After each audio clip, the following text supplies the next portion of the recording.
ওকে, এবার তাহলে আমরা পড়ব ক্রাসুলেশিয়ান অ্যাসিড মেটাবলিজম, ক্রাসুলেশিয়ান ফ্যামিলি এবং আরও কয়েকটা ফ্যামিলি যেমন অর্কিডেসি, ক্যাকটেসি, কয়েকটা মরু অঞ্চলের যে উদ্ভিদ একদম হাই টেম্পারেচার হাই হিট এমন অঞ্চলে যারা জন্মগ্রহণ করে সেই সব উদ্ভিদে আমরা এই সাইকেলটা দেখতে পাবো, ক্রাসুলেশিয়ান অ্যাসিড মেটাবলিজম। ওকে, ক্রাসুলেসি গোত্রভুক্ত ফ্যামিলির উদ্ভিদে এই ব্যাপারটা দেখব। উদ্ভিদগুলোর কি বৈশিষ্ট্য, উদ্ভিদগুলো এত হট হিউমিড অঞ্চলে থাকে, হিউমিড বলবো না, এত হট অঞ্চলে থাকে সেখানে কিন্তু জলের খুব অভাব, তাই না? ভাব না, মরুভূমিতে যে উদ্ভিদগুলো হয় যারা ক্যাকটাস, তাদের জলের অভাব, ফলে যদি এই সব উদ্ভিদের পত্ররন্ধ্র বা স্টোমাটা দিনের বেলা যদি ওপেন থাকে তাহলে একটা তো সুবিধা অবশ্যই আছে যে পত্ররন্ধ্র বা স্টোমাটা যদি দিনের বেলা ওপেন থাকে তাহলে কার্বন ডাই অক্সাইড পাবে, কার্বন ডাই অক্সাইড প্রয়োজন সালোক সংশ্লেষ করার জন্য। কিন্তু দিনের বেলা যদি পত্ররন্ধ্র উন্মুক্ত থাকে তাহলে বাষ্পমোচন বা ট্রান্সপিরেশনের মাধ্যমে কিন্তু অতিরিক্ত জল বেরিয়ে যাবে। কিন্তু এই গাছগুলো যেহেতু মরু অঞ্চলে আছে ফলে এই ওয়াটার লস কিন্তু এরা সহ্য করতে পারবে না। তাহলে এদের এমন একটা বুদ্ধি খাটাতে হয়েছে যে এরা দিনের বেলা পত্ররন্ধ্রকে বন্ধ রাখবে। তাহলে দিনের বেলা যদি পত্ররন্ধ্রকে বন্ধ রাখে তাহলে বাষ্পমোচনের হারটা কমে যাচ্ছে, জলকে কনজার্ভ করতে পারছে। কিন্তু দিনের বেলা যেহেতু পত্ররন্ধ্র বন্ধ তাহলে কার্বন ডাই অক্সাইড পাচ্ছে না, তাহলে সালোক সংশ্লেষ কী করে করবে? রাত্রে তো পসিবল না। তাহলে এরা এমন বুদ্ধি খাটায় যে রাত্রিবেলা এরা পত্ররন্ধ্র বা স্টোমাটাকে ওপেন রাখে, রাত্রিবেলা কার্বন ডাই অক্সাইডকে নিয়ে একটা জৈব অ্যাসিডের ফর্মে সঞ্চয় করে রাখে। দিনের বেলা কী হয়, পত্ররন্ধ্র বন্ধ করে দিল কিন্তু ওই জৈব অ্যাসিডকে ভেঙে কার্বন ডাই অক্সাইড তৈরি করে সেখান থেকে কিন্তু C3 সাইকেল করে ওরা খাবার তৈরি করতে পারবে। তার মানে এদের পত্ররন্ধ্র বা স্টোমাটা দিনের বেলা উন্মুক্ত থাকবে না, থাকবে শুধুমাত্র রাত্রিবেলা। একে বলা হয় স্কোটো অ্যাক্টিভ স্টোমাটা। যে ক্ষেত্রে স্টোমাটা বা পত্ররন্ধ্র দিনের বেলা উন্মুক্ত থাকে তাদেরকে বলা হয় ফোটো অ্যাক্টিভ স্টোমাটা। এদের দেখবো আমরা স্কোটো অ্যাক্টিভ, অর্থাৎ রাত্রিবেলা উন্মুক্ত হবে। এবার দেখে নিই কাকে বলা হয় ক্রাসুলেশিয়ান অ্যাসিড মেটাবলিজম, তার সংজ্ঞা কী এবং কোন কোন উদ্ভিদে আমরা এগুলো দেখতে পাবো। দেখ একদম সহজভাবে লেখা আছে যে বিপাক্রিয়ায় ক্রাসুলেসি গোত্রভুক্ত এবং ওই একই ধরনের প্রায় যেমন ক্যাকটেসি, অর্কিডেসি এই গোত্রভুক্ত বিকল্প পন্থায় একটা অন্য পদ্ধতিতে জলের অপচয় রোধ করার মাধ্যমে অঙ্গারাত্মীকরণ ঘটে তাকে বলা হয় ক্রাসুলেশিয়ান অ্যাসিড বিপাক। The metabolic pathway by which mainly the members of the family Crassulaceae assimilate carbon by preventing water loss by evaporation, মানে বাষ্পমোচনের মাধ্যমে বা ট্রান্সপিরেশন লিখতে পারতাম, বাষ্পমোচনের মাধ্যমে জলের অপচয়কে রোধ করে কিন্তু এরা অঙ্গারাত্মীকরণ করছে, একে বলা হয় ক্রাসুলেশিয়ান অ্যাসিড মেটাবলিজম। কোন কোন গাছে দেখব, পাথরকুচি যার বিজ্ঞানসম্মত নাম ব্রায়োফাইলাম, কালাঞ্চয়ী এর বাংলা নাম কালাঞ্চয়ী বলা হয়, এগুলো কিন্তু সব ক্রাসুলেসি ফ্যামিলির অন্তর্গত। ওকে, এছাড়া ফণিমনসা মানে ওপানশিয়া, ক্যাকটাস যেটা হয়েছে, আনারস এটা কিন্তু একটা অন্য ফ্যামিলির। ওকে, তাহলে এই মোটামুটি 3-4টে ফ্যামিলির উদ্ভিদেই কিন্তু এই ব্যাপারটা আমরা দেখতে পাবো। এবারে আমরা চলে আসি যে এই ক্যাম উদ্ভিদ যারা, তাদের বৈশিষ্ট্য কী, পরীক্ষায় কিন্তু এইগুলো আসে যে ক্যাম উদ্ভিদের দুটি বৈশিষ্ট্য লেখো। দেখ আমি কিন্তু বৈশিষ্ট্য বলেই দিয়েছি যে এদের দিনের বেলা পত্ররন্ধ্র বা স্টোমাটা দিনের বেলায় বন্ধ, রাতের বেলা কিন্তু উন্মুক্ত থাকে। একে কী বলা হয়? একে বলা হয় স্কোটো অ্যাক্টিভ স্টোমাটা। আর দিনের বেলা যখন উন্মুক্ত থাকে তখন কি বলা হয়? Photo active stomata. আস্তে আস্তে নেক্সট, এরা কিন্তু শুষ্ক পরিবেশে মরু অঞ্চলে জন্মায়, একদম ড্রাই রিজিয়নে, হিউমিডিটি কম, টেম্পারেচার হাই, ফলে এরা জল তো পাচ্ছেই না, ফলে যেটুকু জল পায় তাকে কিন্তু বাষ্পমোচনের মাধ্যমে বের করে দিলে চলবে না, তাকে কিন্তু কনজার্ভ করতে হবে বা প্রিজার্ভ করতে হবে। ঠিক আছে? আর কি, এই উদ্ভিদে কিন্তু বাষ্পমোচনের হার ও আলোক শোষণের হারও কিন্তু খুব কম হয়। ক্লিয়ার? তাহলে এই 3টে বৈশিষ্ট্য আমাদের পড়লেই কিন্তু 2 নম্বরের যদি কোয়েশ্চেন আসে বা 3 নম্বরের আমরা কিন্তু পেরে যাব। হয়েছে? এবার চলে আসবো আমরা মেকানিজমটাতে কিভাবে হয় না হয়। আমি তো বললাম আমি স্লাইডে ফিরবো পরে, ফলে যারা অফলাইনের একটু অপেক্ষা করে যাও। আমি দুটো সিচুয়েশান আঁকছি, সেম সেলের আমি দুটো সিচুয়েশন আঁকবো, একটা দিনের বেলা একটা রাত্রিবেলা। মনে কর এই একটা সেল, কথা হবে না, মনে কর এই একটা সেল,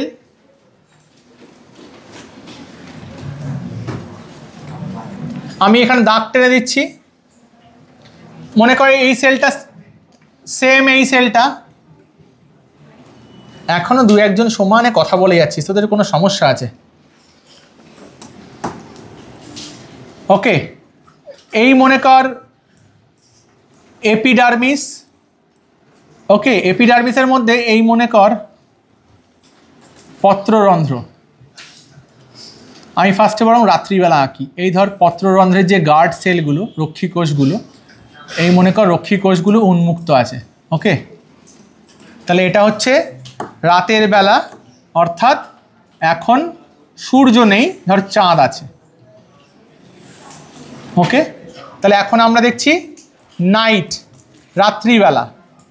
রাত্রিবেলা রাত্রিবেলা পত্ররন্ধ্র বা স্টোমাটা ওপেন, পত্ররন্ধ্র বা স্টোমাটা ওপেন আছে, তাই তো?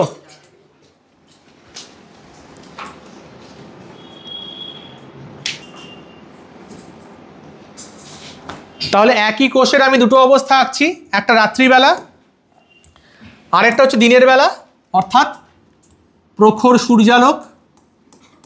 প্রখর সূর্যালোক, আমি কি বললাম যে এই উদ্ভিদগুলোর কিন্তু দিনের বেলা বাষ্পমোচনকে রোধ করার জন্য এদের গার্ড সেলগুলো কিন্তু এখন এরকম পত্ররন্ধ্র কিন্তু বন্ধ হয়ে আছে। তাহলে যেহেতু দিনের বেলা, যেহেতু এটা ডে টাইম, তাহলে ডে টাইমে গার্ড সেল কিন্তু এখন পত্ররন্ধ্র কিন্তু ক্লোজড অবস্থায় আছে। তাহলে দুটো ছবির পার্থক্য বোঝা গেছে। সেম সেল, আমরা একটা সিচুয়েশান দেখছি যখন সূর্য নেই, প্রখর রোদ নেই, গরম টেম্পারেচার কম, পত্ররন্ধ্র উন্মুক্ত। দিনের বেলা পত্ররন্ধ্র বন্ধ, যাতে কিনা জল বাষ্পমোচনের মাধ্যমে বেরিয়ে না যায়, কারণ এরা মরু অঞ্চলের উদ্ভিদ, এরা জল পায় সামান্য, সেটা বাষ্পমোচনে বেরিয়ে গেলে কিন্তু এদের জন্য ভালো হবে না। ক্লিয়ার? তাহলে রাত্রিবেলা যেহেতু পত্ররন্ধ্র উন্মুক্ত, তাহলে কার্বন ডাই অক্সাইড নিশ্চয়ই রাত্রিবেলায় প্রবেশ করবে। কার্বন ডাই অক্সাইড কোষের মধ্যে রাত্রিবেলায় প্রবেশ করবে। সালোক সংশ্লেষ হবে কি রাত্রিবেলা? না, দিনের বেলা হবে। তাহলে রাত্রিবেলা যে কার্বন ডাই অক্সাইডটা প্রবেশ করলো, এ ব্যবহার করবে দিনের বেলা। ঠিক? ওকে, ভালো কথা। এবারে উদ্ভিদ কোষ, উদ্ভিদ কোষের মধ্যে নিশ্চয়ই ভ্যাকুওল থাকবে। উদ্ভিদ কোষের মধ্যে নিশ্চয়ই ভ্যাকুওল থাকবে, এই নিয়ে কোনো সন্দেহ নেই। ঠিক তো? তাহলে উদ্ভিদ কোষের মধ্যে আছে ভ্যাকুওল। উদ্ভিদ কোষের মধ্যে থাকবে ক্লোরোপ্লাস্টিড, এটা নিয়েও কোনো সন্দেহ নেই, তাই না? তাহলে উদ্ভিদ কোষের মধ্যে থাকবে ক্লোরোপ্লাস্টিড।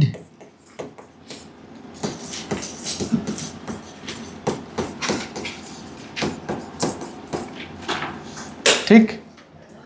সালোক সংশ্লেষ যখন হবে ক্লোরোপ্লাস্টিড থাকতেই হবে। উদ্ভিদ কোষ যখন ভ্যাকুওল থাকতেই হবে। এর টার্গেট হচ্ছে আমি রাত্রিবেলা কার্বন ডাই অক্সাইডকে নেব, নিয়ে সঞ্চয় করে রাখবো। দিনের বেলা পত্ররন্ধ্র বন্ধ থাকবে, কার্বন ডাই অক্সাইড পাবো না। এই কার্বন ডাই অক্সাইডকে ব্যবহার করে আমি সালোক সংশ্লেষ করব, গ্লুকোজ উৎপন্ন করব। ক্লিয়ার?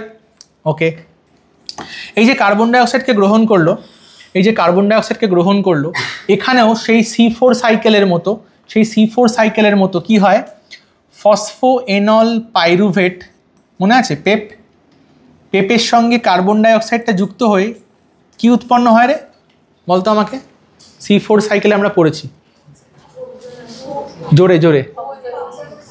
ও ইয়েস, তাহলে উৎপন্ন হবে 4 কার্বনযুক্ত অক্সালো অ্যাসিটিক অ্যাসিড বা অক্সালো অ্যাসিটেট। কখন উৎপন্ন হলো? রাত্রিবেলা। তাহলে কার্বন ডাই অক্সাইড প্রবেশ করলো, পেপের সঙ্গে যুক্ত হয়ে উৎপন্ন হলো অক্সালো অ্যাসিটিক অ্যাসিড বা অক্সালো অ্যাসিটেট। কোন এনজাইম কাজ করবে আমরা জানি, পেপকো বা পেপকেস, তাই তো? এই অক্সালো অ্যাসিটিক অ্যাসিড উৎপন্ন হওয়ার পর এ রূপান্তরিত হয় ম্যালিক অ্যাসিডে বা ম্যালেটে, তাই ইচ্ছা, ম্যালিক অ্যাসিড বা ম্যালেট। এই ম্যালিক অ্যাসিড কি হয়, ভ্যাকুওলের মধ্যে প্রবেশ করে ম্যালিক অ্যাসিড রূপে সঞ্চিত থাকে। প্রথমে উৎপন্ন হয় ম্যালেট, সেই ম্যালেটটা ম্যালিক অ্যাসিড রূপে ভ্যাকুওলের মধ্যে রাত্রিবেলা যখন লাইট কম এবং টেম্পারেচার কম, তাহলে কম আলোর তীব্রতায় কম তাপমাত্রায় কোষের ভ্যাকুওলের মধ্যে কি সঞ্চিত রইল? Malic acid. ম্যালিক অ্যাসিড কত কার্বনযুক্ত? অক্সালো অ্যাসিডিক অ্যাসিড কত কার্বনযুক্ত? স্যার 4 কার্বনযুক্ত, কারণ পেপ ছিল 3 কার্বনযুক্ত, তার সঙ্গে কার্বন ডাইঅক্সাইড যুক্ত হয়ে 4 কার্বনযুক্ত অক্সালো অ্যাসিডিক অ্যাসিড। সে রূপান্তরিত হলো ম্যালিক অ্যাসিডে, সেও 4 কার্বনযুক্ত। ম্যালিক অ্যাসিড ভ্যাকুওলের মধ্যে সঞ্চিত রইল। এখন কোন সময় চলছে? রাত্রিবেলা, তার মানে টেম্পারেচার কম, লাইট নেই বা কম। এবারে দিনের বেলা সূর্য উঠল, এই যে ম্যালিক অ্যাসিড যেটা ভ্যাকুওলের মধ্যে স্টোরড ছিল, এই যে ম্যালিক অ্যাসিড যেটা ভ্যাকুওলের মধ্যে স্টোরড ছিল, দিনের বেলা যেই সূর্য উঠলো, টেম্পারেচার বাড়লো, লাইট ইন্টেন্সিটি বাড়লো, ম্যালিক অ্যাসিড কিন্তু ভ্যাকুওল থেকে বেরিয়ে এসে সাইটোসলে উৎপন্ন করে ম্যালেট, মানে আয়নিত হয়। ঠিক, সাইটোপ্লাজমে ম্যালিক অ্যাসিড বা ম্যালেট আসার পর ভ্যাকুওল থেকে বেরিয়ে ও কি করে? ও উৎপন্ন করে ফসফোএনল পাইরুভেট, তো করবে না, এখন করে জেনারেলি পাইরুভেট। এবং ম্যালেট কত কার্বনযুক্ত? কি পড়ছি আমরা? ম্যালেট 4 কার্বনযুক্ত। এখান থেকে উৎপন্ন হলো পাইরুভেট, কত কার্বনযুক্ত? 3 কার্বনযুক্ত। পাইরুভেট 3 কার্বনযুক্ত, পাইরুভেট VATE। তাহলে আরেকটা কার্বন কোথায় গেল? CO2। একদম তাহলে C4 সাইকেলের মতো না? কিন্তু C4 সাইকেলের সঙ্গে এর পার্থক্য কি? C4 সাইকেলে কিন্তু কার্বন ডাইঅক্সাইডের আত্তীকরণটা দিনের বেলায় হয়েছিল, এখানে কিন্তু রাতের বেলা হলো। তো এই যে কার্বন ডাইঅক্সাইড উৎপন্ন হলো, এ ক্লোরোপ্লাস্টিডে প্রবেশ করে ওই আবার RUBPর সঙ্গে যুক্ত হয়ে ওই C3 সাইকেল করতে পারবে, গ্লুকোজ উৎপন্ন করতে পারবে। আর এই পাইরুভেট কিন্তু ফাইনালি আলটিমেটলি এখান থেকে আবার রাত্রিবেলা কী হবে? ও ফসফোএনল পাইরুভেট তৈরি করে দেবে। তো এই দিকটা আমাদের পড়ার প্রয়োজন নেই। তাহলে আমরা দুটো জিনিস দেখলাম, রাতের বেলা কার্বন ডাইঅক্সাইডকে ক্যাপচার করলো, করে ম্যালিক অ্যাসিড রূপে সঞ্চিত রাখলো, দিনের বেলা ম্যালিক অ্যাসিডকে ভেঙে ওই কার্বন ডাইঅক্সাইডকে রিলিজ করলো, যেটা কিনা গ্লুকোজ সিনথেসিসে ব্যবহৃত হবে। তাহলে দেখ, এই উদ্ভিদটাতে রাতের বেলা অ্যাসিডগুলো উৎপন্ন হচ্ছে, তাই তো? এই উদ্ভিদগুলোতে রাতের বেলা অ্যাসিড উৎপন্ন হচ্ছে, দিনের বেলা অ্যাসিড ভেঙে যাচ্ছে। তাহলে বলতে পারি যে এখানে রাতের বেলা মানে কি? ডার্ক। তাহলে ডার্ক অ্যাসিডিফিকেশন বলতে পারি, ডার্ক অ্যাসিডিফিকেশন, ঠিক তো? আর দিনের বেলা লাইট কি হবে? অ্যাসিডিফিকেশন নাকি ডি অ্যাসিডিফিকেশন?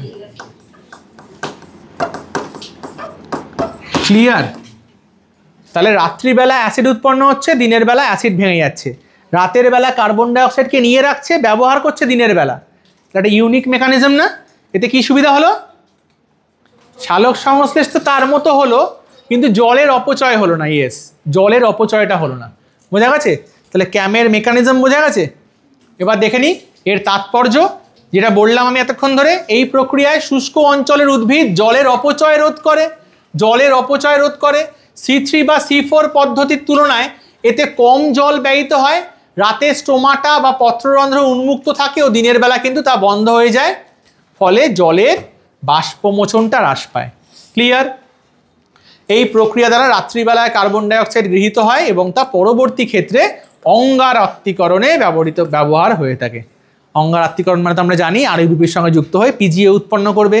তাহলে অঙ্গার আত্তীকরণে কিন্তু ব্যবহৃত হলো দিনের বেলা, কিন্তু তাকে ক্যাপচার করা হয়েছে আগের দিন রাত্রিবেলা। ক্লিয়ার? এই হচ্ছে সিগনিফিকেন্স। তাহলে আমাদের ক্রাসুলেশিয়ান অ্যাসিড মেটাবলিজমও এখানেই শেষ হলো।